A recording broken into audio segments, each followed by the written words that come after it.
The story begins with a girl named Lily gently waking up our protagonist Zenas, and while he is still rubbing the sleep out of his eyes, she is already in the kitchen brewing tea like it's their morning routine. We then quickly learn that in this world a first-rate healer isn't just someone who mends wounds, there's someone with the power to reshape the world itself. In the kingdom of Herzith, healers played a key role in the country's rise, and their influence was so great that they helped write the nation's history. Healers are deeply respected, having earned their status through decades of advancing the kingdom's reach. Most of them gather at the Royal Medical Institute to study, master complex healing magic, and earn their licenses before officially beginning their careers. But not all of them follow the traditional path. Somewhere in this kingdom there is one healer with no degree, no formal training, and no license, and that is Zenas. We then jump to a scene where Zenas is finishing up with a patient. After the treatment, the man pays and thanks him sincerely. Zenas just shrugs it off, telling him that as long as they can afford the price, he'll heal anyone. Once the man leaves, Lily asks if Zenas is heading out for house calls today. Zenas confirms that he is, but promises to be back by nightfall. Lily smiles and tells him she'll have dinner ready when he gets home. Zenas heads out, and the moment the door closes, she turns her focus to preparing the evening meal. While Lily is still cooking, Carmela drops by to check on her. Lily apologizes, saying the food isn't quite ready yet, and Carmela leans in to check what's cooking, and it turns out it's stew. Carmela is already looking forward to dinner, but Lily tells her not to worry, she's got this handled. After all, Lily is Zenas' future bride. Hearing that, Carmela backs off with a lazy grin and heads to her room and slacks off. Not long after, Zofia shows up at the clinic looking for Zenas. Lily lets her know Zenas is out on house calls, so Zofia decides to wait anyway. But Zofia sighed because she came early, hoping to catch some time alone with him. But Zofia wasn't the only one who thought about this, because Linda soon arrived too, looking for Zenas. Lily gives her the same answer, and Linda pouts, clearly disappointed because she was planning to rub her tail on Zenas and smother him with affection. Zofia suggests Linda head back home since she is already here waiting, but Linda is not giving up that easily, and she'll wait too. Their rivalry starts to heat up, but Lily interrupts them both. Calm but firm, Lily reminds them it's her job to wait for Zenas, not theirs. Then Lily crashes the door open like she owns the place and says she is here to have fun with Zenas. Lily also gives her the usual update, but tells her to fix the door Lily broke first before she enters. Lily does, and once she steps inside, Lily is surprised to see everyone already gathered. Lily looks around and jokes that maybe it was Lily's cooking that pulled them all in. But the others shoot the idea down quickly and make it clear that Lily is the only one who shows up for food. Later we see that Lily is near the end of her cooking and adds her secret herb mix into the stew with a small smile. Then Lily turned to the others and told them they'd all wait for Zenas before starting dinner, inviting them to join in as well. They agreed without hesitation, and Lily looked forward to eating together, but just before taking a seat, she headed out to grab the laundry drying outside, leaving the others with the smell of stew lingering in the air, driving them crazy. Lily and Linda exchanged one look, that kind of look that said, "Just the taste won't hurt," and within seconds, they had the kitchen spoons in hand. The second they tasted it, their self-control vanished. They kept saying they were just tasting, not really eating, but even Zofia could see they were lying. Zofia warned them that Lily would destroy them if she found out, but she couldn't hold back after the smell of that stew.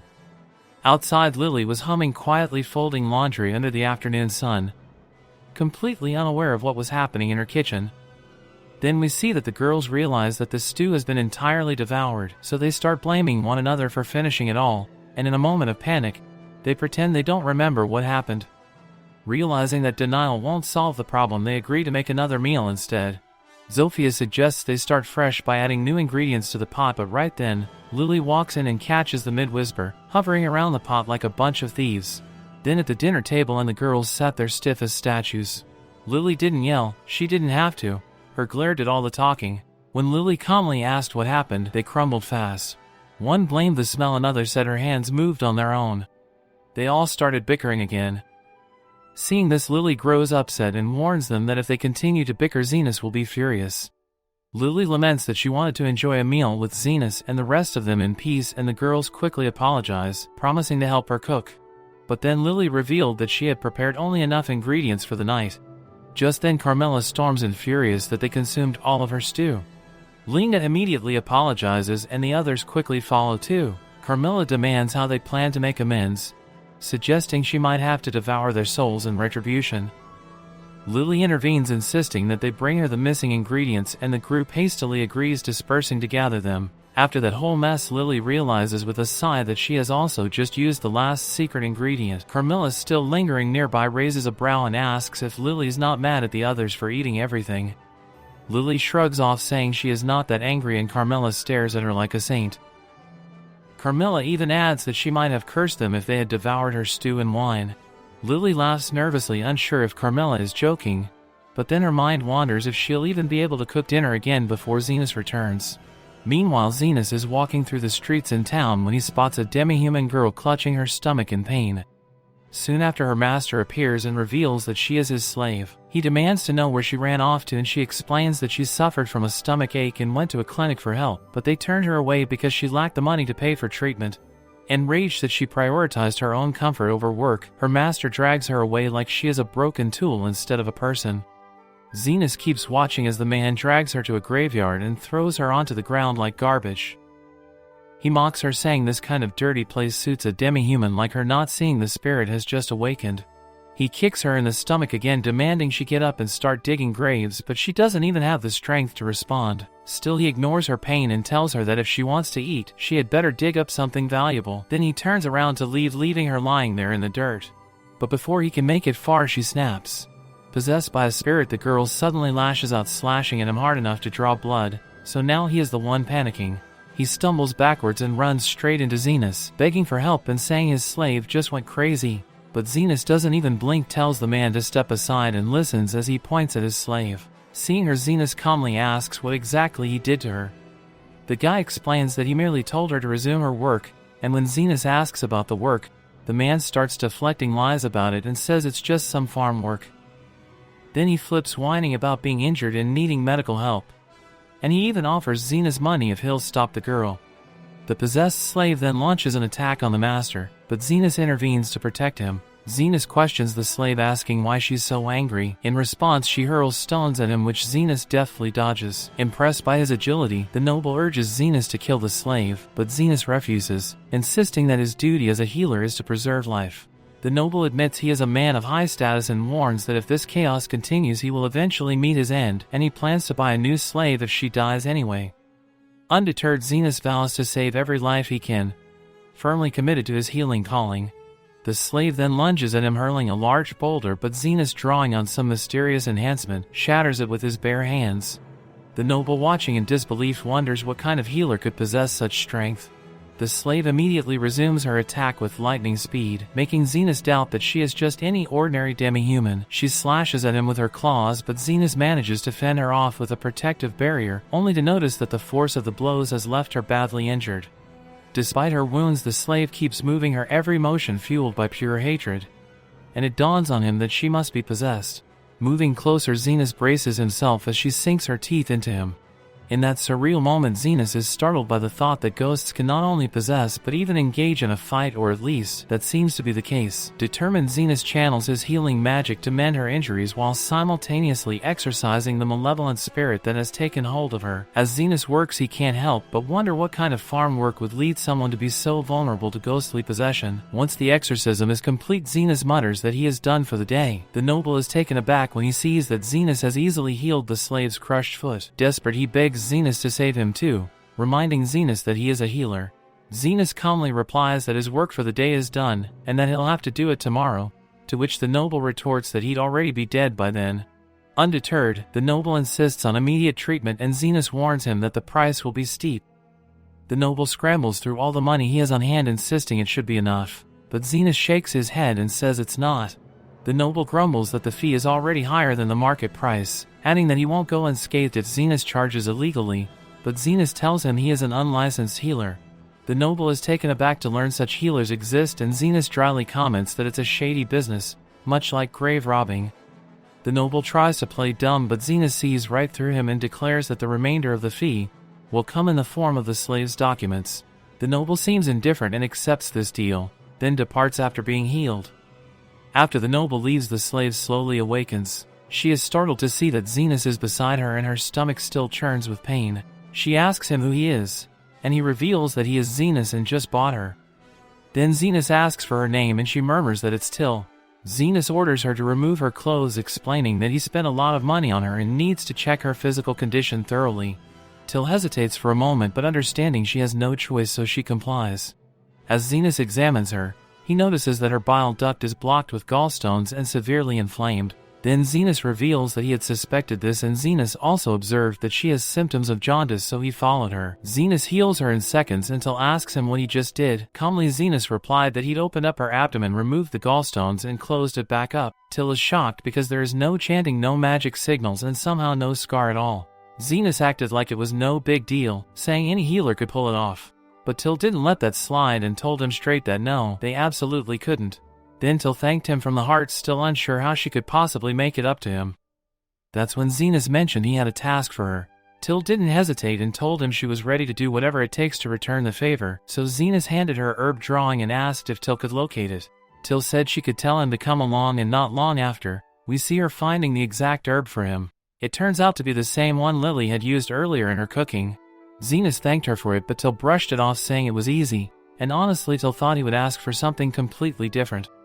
Then Zenas told her that her part was done, but Till didn't feel it was enough. Zenas disagreed, telling her that as a rule he only takes compensation that matches the effort Zenas has given. Till still didn't think she'd done anything worth that kind of help, but Zenas told her the truth. It may seem small, but it's something he couldn't have done without her. Then without waiting, Zenas tore up her contract and told her she was free to choose her own path now. Till admitted she didn't know what that path was yet, but Till would figure it out, and when she did, Till would come back and let him know. Zenas didn't mind wishing her well and told her to find him again if Till ever got hurt.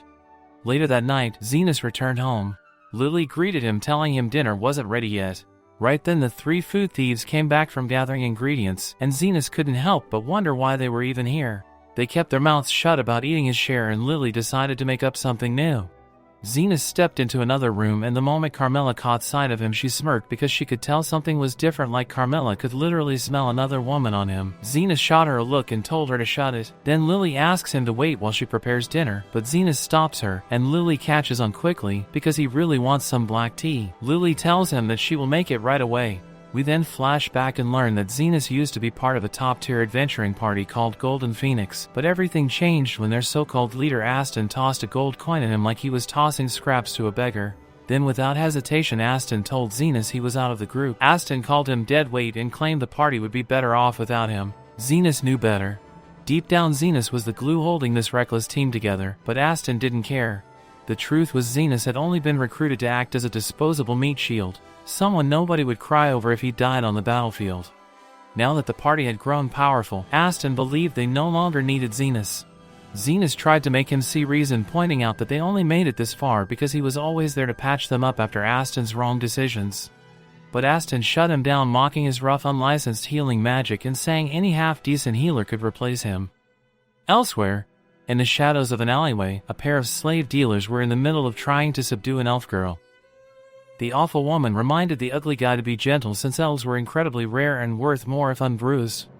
The guy already pinned her down, but Lily wasn't going down easily despite everything. Lily slammed her foot on his golden balls. While he was in pain, Lily ran away. Lily almost made it too, but the man grabbed his bow and shot an arrow straight into her ankle. Lily crashed to the ground, unable to run, and the man caught up quickly.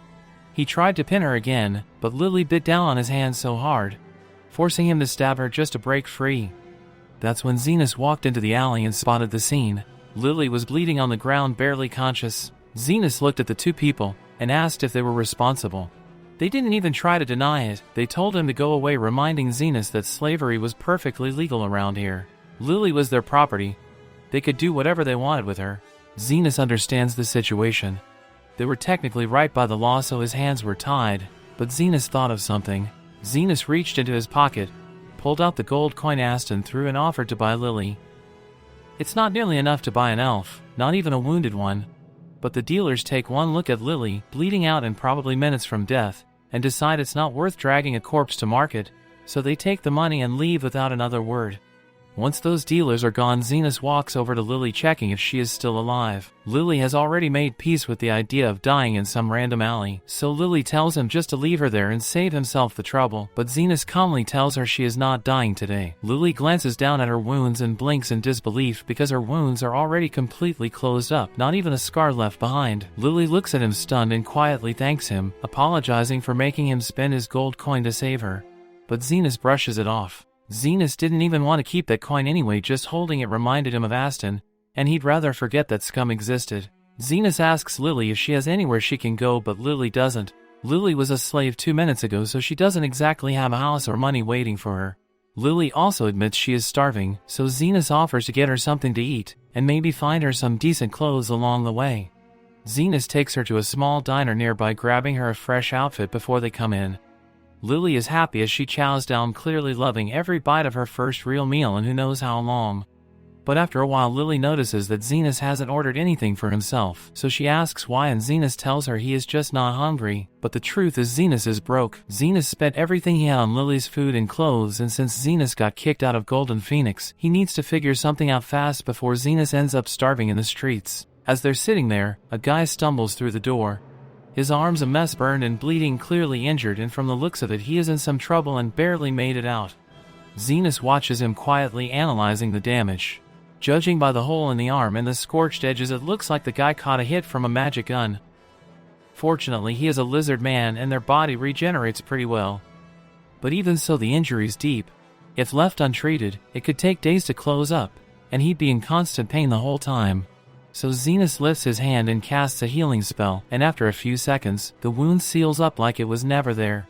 The man freezes, looks down at his good-as-new arm, and turns to Zenas with wide eyes, asking who the hell he is.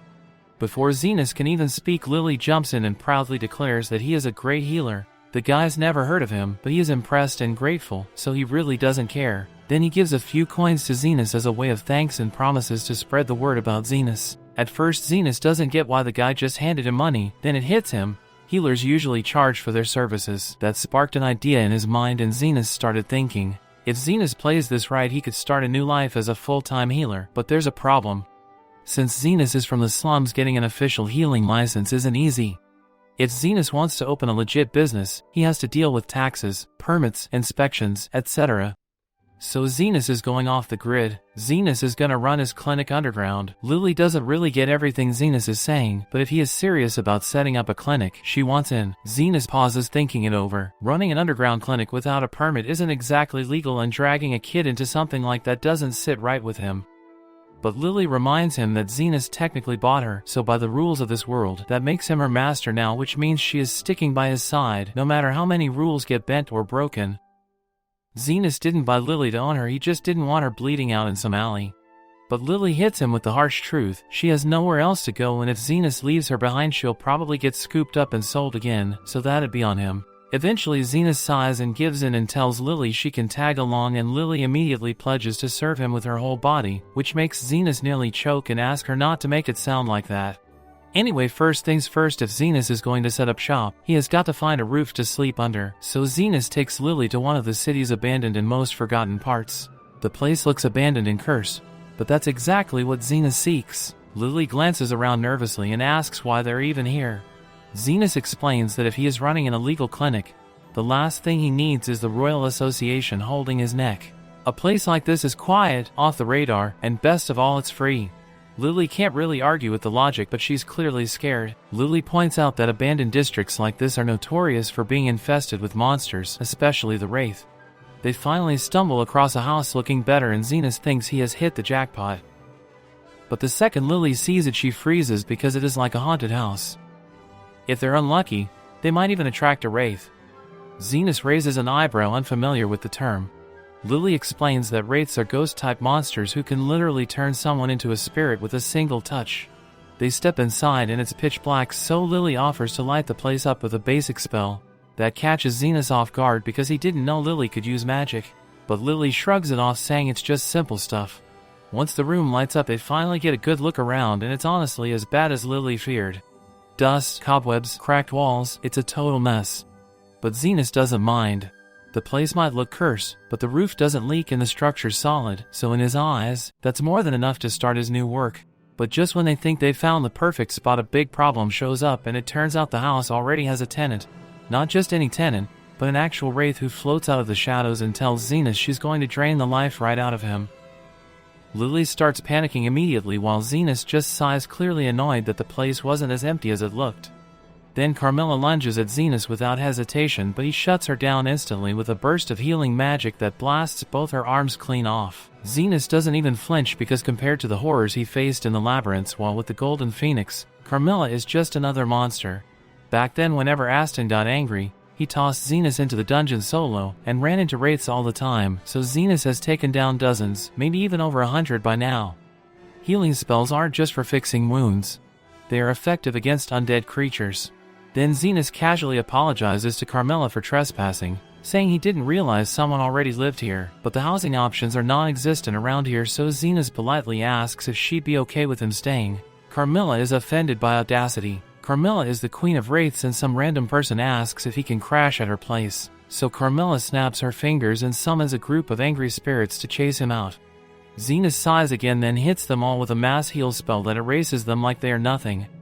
Now Carmilla is the one panicking. Carmilla seriously underestimated this guy and she is halfway convinced he could just exorcise her out of existence if he wanted to. But Zenus explains that he is not here to fight. Zenus just needs a place to live and treat patients. Zenus offers a compromise. Let him and Lily have the first floor, and they won't bother her upstairs. Carmilla knows she is outmatched, so Carmilla agrees to let him and Lily have the first floor, but she claims the second floor is her territory. Zenus is happy with the deal, but Lily is stuck trying to figure out which one of them is more terrifying, Carmilla the Ghost Queen or Zenus the healer who casually obliterates spirits. By the time morning comes, Lily is getting restless. With no patience yet, Lily offers to go outside and spread the word about the new clinic, but Zenus quickly shuts that down. If they start advertising out in the open, the Royal Hospital might catch wind of what they're doing, and that would be bad news. Zenus tells her to be patient and someone's bound to show up soon. Just then the front door creaks open and their first customer steps inside. Lily jumps up to welcome them, only to realize it's the same guy Zenus patched up the day before. Zenus figured he had returned eventually because anyone getting blasted by a magic gun usually isn't walking the clean and lawful path, and people like that tend to avoid legit hospitals for obvious reasons. The lizard man introduces himself as Zond and says he needs Zenus to check on his sister. Zenus says he'll take a look, so Zofia rolls up her sleeve and shows him a shallow wound on her arm. Zofia says the injury has been acting weird since yesterday, and the moment Zenus inspects it, he realizes she has been hit with some magic-based poison. Zofia asks if there is anything he can do to fix it, but since the wound has been left untreated all night, the tissue in her arm is damaged. Zenus tells her the safest option is to cut the whole arm off before the poison spreads any further. Zofia is not thrilled to hear that, but she takes it. Zofia asks how much the procedure will cost. Zenus tells her the price is 1 million coins. Zond flips out the second he hears that in fury that Zenus would charge that much for just chopping an arm off. Zond is ready to throw down, but Zofia tells him to calm down and decides to negotiate. Zofia tries to show off, asking if Zenus really wants to overcharge someone like her. Zofia the Tornado. Zofia runs one of the 3 major gangs in the area, and Zenus knows exactly who she is. Even so, Zenus is not backing down. Zenus doesn't do charity work, especially not when regeneration magic is involved. That catches Zofia off guard because she has never heard of any healer who can regenerate a whole limb. Zenus is just as confused since he assumed limb regeneration was basic stuff. Zenus taught himself healing magic, so he never really figured out what's normal. But that is a different matter, and Zenus asks Zofia if she wants to proceed. Zofia agrees, so Zenus has her lie down and gets prepped for the operation. Zenus conjures a magic scalpel, essentially a blade made entirely of condensed energy. Zofia is a little concerned because she has never seen anything like that before, but Zenus reassures her. It's razor sharp, completely sterile, and ideal for surgery. Again, Zenus is surprised that other healers don't use it. Zenus gets to work numbing the area with a steady stream of healing magic. Once it's dulled enough, Zenus slices off the infected part and shifts his focus to growing a new arm. Zenus' hands glow brighter as he speeds up the spell's intensity, rebuilding the entire limb from bone to skin, one layer at a time. Zofia stares at her freshly regenerated arm in disbelief. Zofia flexes her fingers and is stunned. It feels completely natural. Zofia admits Zenus earned his asking price, and as a bonus she offers to send any injured crew members his way from now on. Zenus has no objections, as long as they pay like everybody else. In the days that follow, Zenus starts getting flooded with patients from the Lizardmen faction, and seeing how tired he looks, Lily decides to make him some tea to help him relax. Zenus thanks her for being thoughtful, but he notices that Lily brought 3 cups instead of 2, so Lily explains that the third one is for Carmilla. Zenus doubts Carmilla would be interested in joining them downstairs, but to his surprise, Carmilla actually has a soft spot for tea. While sipping in relative peace, Lily asked Zenus if he had any clue why the lizard men kept ending up in such rough shape. Based on the injuries Zenus has treated, he figures there is some kind of turf war between rival groups. Just then the front door gets kicked in. A pack of werewolves storms into the clinic and their leader Linda wastes no time announcing that she is here to kill Zenus. Linda has been clashing with the lizard men for days, but no matter how many of them she wounds, they keep coming back. So now Linda wants to cut off the recovery at the source. Zenus calmly tells her that he doesn't work for any faction and would prefer not to turn his clinic into a battlefield. But Linda doesn't care and has already given the command to attack. Linda's crew rushes in, but thanks to Zenus' defensive magic, nothing they throw at him even leaves a scratch, so their attacks bounce off him like pebbles hitting a brick wall. Realizing Linda can't hurt him directly, she decides to trash the clinic instead, but it is a bad move. Because this place isn't just Zenus' clinic, it's also Carmela's house. If there is one thing Carmela won't tolerate, it's people messing with her home. The second the werewolves catch sight of Carmela, everyone got scared because no one in their right mind wants to fight a wraith, let alone the Queen of Wraiths. Carmela was seconds away from turning them all into spirit dust, but Zenus stepped in. Zenus asked her to spare them. After all, this was still a clinic, not an execution site, and as long as they cleaned up the damage they caused, he was willing to let it slide. Carmela gave them a death glare, but eventually agreed and floated back upstairs. Seeing how even the Queen of the Wraith obeyed Zenus, Linda's tone flipped. Linda dropped to her knees begging for forgiveness, promising to repair the damage and keep her people in check. The next day an orc shows up at the door with a message. Loey, the leader of the orc faction, wants to meet with Zenus personally. Zenus figured this was bound to happen sooner or later, considering he had already dealt with two of the slum bosses. Loey was the big shot running things among the orcs and ogres, and she had made a fortune mining magic stones with her raw strength alone. Dealing with her wasn't ideal, but on the bright side, once Zenus sorted things out with her, nobody would dare mess with his clinic again, so he might as well get it over with now. Before heading out, Zenus paused to ask the orc if Loey was reasonable enough to talk things out. The orc leader named Loey was the wisest, most dignified person he had ever met, which sounded promising, but it made Zenus wonder why Loey didn't just come herself. When Zenus asked, the orc explained that Loey couldn't actually move right now. That definitely didn't sound good, so Zenus wasted no more time and followed him straight to Loey. They ended up inside a cave where Zenus was finally introduced to Loey. Loey greeted him warmly enough, but Zenus asked her how she even found out about him in the first place before he got started. Loey casually mentioned that the lizard men and werewolves couldn't stop running their mouths about some top-secret healer they weren't supposed to say to anyone. Clearly Zenus' days as an underground healer weren't lasting long at this rate, but he worried about that later. Loey had heard Zenus could heal any injury for the right price, and she wanted to see for herself if he really lived up to his name. Zenus walked over and raised his hand towards her, prompting Loey to ask what exactly he was doing. Zenus explained he couldn't see any obvious external injuries, so Zenus was scanning her insides to check for internal damage. Loey seemed surprised since most healers apparently didn't know how to do that, but Zenus figured it should have been standard practice. After all, how else could anyone treat a patient properly? Once Zenus completed his scan, he quickly noticed something off. There was a lump in her stomach radiating mana, which suggested it was probably a mana stone.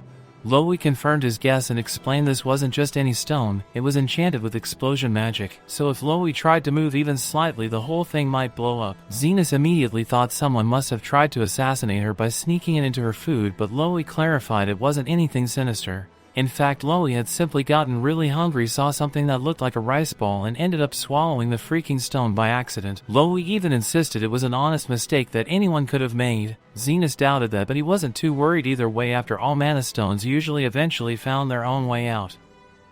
Zenus started heading out, but Loey stopped him, saying things weren't that simple. Because when Loey had eaten that mana stone, she accidentally chewed it up, meaning there wasn't much time left before it blew. Loey had already made peace with dying because of her dumb mistake, but she couldn't bear the thought of her men refusing to abandon her. Then Zenus asked what Loey expected him to do about it. Loey explained she just wanted him there so she could leave all her wealth to him. Because if Loey exploded, the empire she built would collapse, and Loey would rather have her fortune go to someone decent than let it fall into the wrong hands. While researching Zenus, Loey found out he charged high prices for healing, but never took money for treating kids, which made her convinced he was a genuinely good guy. Then Loey tossed him a key, explaining it would give him access to her treasure vault after her death, but Zenus never agreed to let her die in the first place. Considering Loey hadn't blown up yet, Zenus knew she must have eaten the stone recently enough to save her. Zenus summoned his magic scalpel and moved right toward her without a second thought. Louie's men initially panicked and tried stopping him, but before they could intervene, Zenas had already made his move. In just a few seconds, Zenas had sliced open Louie's stomach, pulled out the explosive mana stone and healed her wound without a hitch. Everyone was speechless as Zenas calmly showed them the dangerous stone in his hand, but the stone was still primed to explode, so to keep everyone safe, Zenas wrapped his hands tightly around it, containing the blast. The explosion could have easily wiped out the entire cave, but Zenas shielded his hands with defensive magic beforehand, so despite the pain he was fine. Afterwards, Zenas handed Louie back her key, telling her there was no need to donate her fortune anymore. Louie couldn't believe that Zenas had actually chosen to save her instead of grabbing the cash, but Zenas shrugged it off, saying he only charged a fair price for healing, so taking an entire fortune would have been excessive. At that moment, Louie decided she genuinely liked Zenas, promising him that if Zenas ever needed anything he just had to ask, and Louie would do whatever she could to help him. Louie even offered to deploy her warriors as guards around his clinic, but Zenas politely declined because having orc soldiers on his doorstep would attract too much attention. A few days passed and Lily was sitting by the clinic's front desk sulking because Zofia, Linda, and Louie had been coming by much more than usual. Zenas noticed that too because those three had been showing up regularly, but none of them seemed injured. Zenas started wondering why they even bothered visiting, and at first he thought they were probably just bored. But Carmilla quickly corrected him, explaining that those women were clearly in love with him. Zenas couldn't wrap his head around that idea because in his eyes he was just an ordinary underground healer and nothing special, but Carmilla was confident she knew what she was talking about. Lily worried that one of those girls might start dating Zenas and take all his attention away. But Zenas assured her he would never date any of them. Not to be mean, but Zenas thought they were all crazy weird. Still, Carmilla warned it was only a matter of time before those three started a war to decide who got to claim Zenas. Zenas thought things would never escalate that far, but as fate would have it, the very next day Zofia came into the clinic with a basket of fruit, casually mentioning she planned to declare war on the other factions. Zofia conveniently refused to explain the reasons. Right after Zofia, Linda, and Louie also showed up, each bringing their gifts and discussing starting a war against the others. Zenas protested loudly, trying to get them to reconsider, but they refused to listen. Carmilla found the entire situation hilarious, joking that many people were about to die due to Zenas' apparent womanizing tendencies. Zenas didn't appreciate the way Carmilla put it, but there was no denying he had a major problem on his hands. The deathmatch was already scheduled to begin at noon, and Zenas couldn't just sit back and let them kill each other over something this silly, so he had to take action. After a while at the stadium, Zofia, Linda, and Louie had already gathered their respective armies, fully prepared for an all-out war. The atmosphere was tense, and just as the battle was about to kick off, Zenas suddenly appeared, causing everyone to stop and look in his direction. The three girls watched him closely, waiting to see what Zenas would say, but Zenas surprised everyone by calmly stating he wasn't there to stop them. Zenas acknowledged their long-standing grudges against each other and figured it was better to let them fight it until they were satisfied instead of trying to force a peace they didn't want. With Zenas blessing, the girls all agreed they would fight with everything they had, and as an added incentive, whoever survived the fight would get to claim Zenas' virginity. Zenas didn't recall agreeing to that part, but before he could object or clarify anything, the battle had already started. Zofia was the first to make a move, lunging forward with her daggers aiming straight for Linda's neck. But Linda quickly dodged the attack, backflipping to safety. In that instant, Louie jumped into action, trying to flatten Zofia with a flying dropkick. But Zofia saw it coming just in time, sidestepping the attack, which resulted in Louie accidentally smashing into some poor people instead, as if she were bowling. Zofia and Linda fought again, their weapons locked as they struggled to overpower each other. Just as they were about to land decisive blows, Louie returned to the fray, leaping down from above and nearly crushing both of them beneath her massive attack. Zofia stumbled into the orc section of the stadium, prompting her to fight her way out, and soon everyone else followed suit, turning on each other's factions and triggering complete chaos. The scene quickly became brutal, people slashing, cutting, and throwing punches left and right. Yet astonishingly, even after 6 relentless hours of battle, no single combatant had fallen. It was at that moment that Zofia suddenly noticed something strange. The wounds on her arms were healing themselves right before her eyes. Everyone paused, bewildered, until Zenas finally spoke up and explained he was responsible. Zenas told them plainly that he agreed to let them have their little death battle, but Zenas never once said he'd let anyone actually die. After all, they were still his patients, and Zenas wouldn't let anything happen to them. Zofia felt silly for not realizing Zenith's involvement sooner, but none of them had ever imagined a healer could heal so many people simultaneously, let alone continuously over 6 hours straight. The girls finally understood the point Zenith had been trying to make. Their fight would literally never end as long as Zenith was there to keep healing them. If they couldn't find a way to get along, they would be stuck in an endless cycle of pointless conflict. And just to be clear, Zenith reminded them he planned on billing each of them for every hour Zenith had spent healing. Realizing how foolish they had been, the three girls finally agreed to set their differences aside, so they promised to maintain peace among their factions. But as far as fighting over Zenith, they were still determined. Only this time they agreed they would compete peacefully without any bloodshed. Meanwhile, Lily approached Zenith, curious as to why he had gone through all the trouble of intervening in the battle. Zenith paused for a moment, remembering something his old teacher once told him. A healer who could only mend wounds was third-rate. A second-rate healer could restore the entire body. But a first-rate healer could make the world a better place. Zenith admitted he wasn't sure if Zenith had it in him to be a first-rate healer, but that didn't mean he wouldn't try. Zenith wanted to improve life in these slums somehow, and besides he joked that if everyone died, Zenith would run out of patience.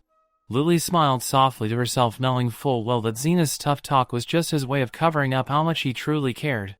After all, if the demi-humans stopped fighting, Zenith would actually have fewer patients coming in, which meant less money for him. Yet Zenith still chose peace over profit, and this genuine kindness was exactly why Lily liked him so much, and she told him as much directly. Of course, her words went straight over Zenith's head, leaving him slightly confused. It was getting late and Zenith decided it was time to collect payment and return home. Lily was a bit taken aback. She had thought Zenith was joking earlier when he said he would charge them for all the healing during their battle, but apparently Zenith was completely serious. Healing an entire stadium full of people was exhausting work, and there was no way Zenith would let something like that slide without compensation. At the same time, over in the capital, the commander of the Royal Knights was meeting privately with the vice commander Krishna. Noticing the commander's troubled expression, Krishna asked if something had happened. He explained he heard a strange rumor. Apparently the long-standing war among the demi-human factions and the slums had abruptly come to an end.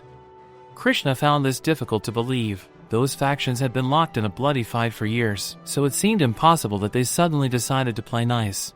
The commander agreed it sounded unlikely, but if true, this was potentially a serious problem. The kingdom had been stable for centuries precisely because the impoverished, disenfranchised people were always too busy fighting among themselves to cause trouble for the nobility. So if these factions found peace and united, they could demand changes, which would be a big problem. Rumor had it that a single individual was responsible for mediating peace between these factions. Determined to eliminate this threat, the commander tasked Krishna with dealing with him. Krishna accepted the assignment without hesitation, promising she would track down this troublemaker and arrest him for disturbing the war by bringing the peace.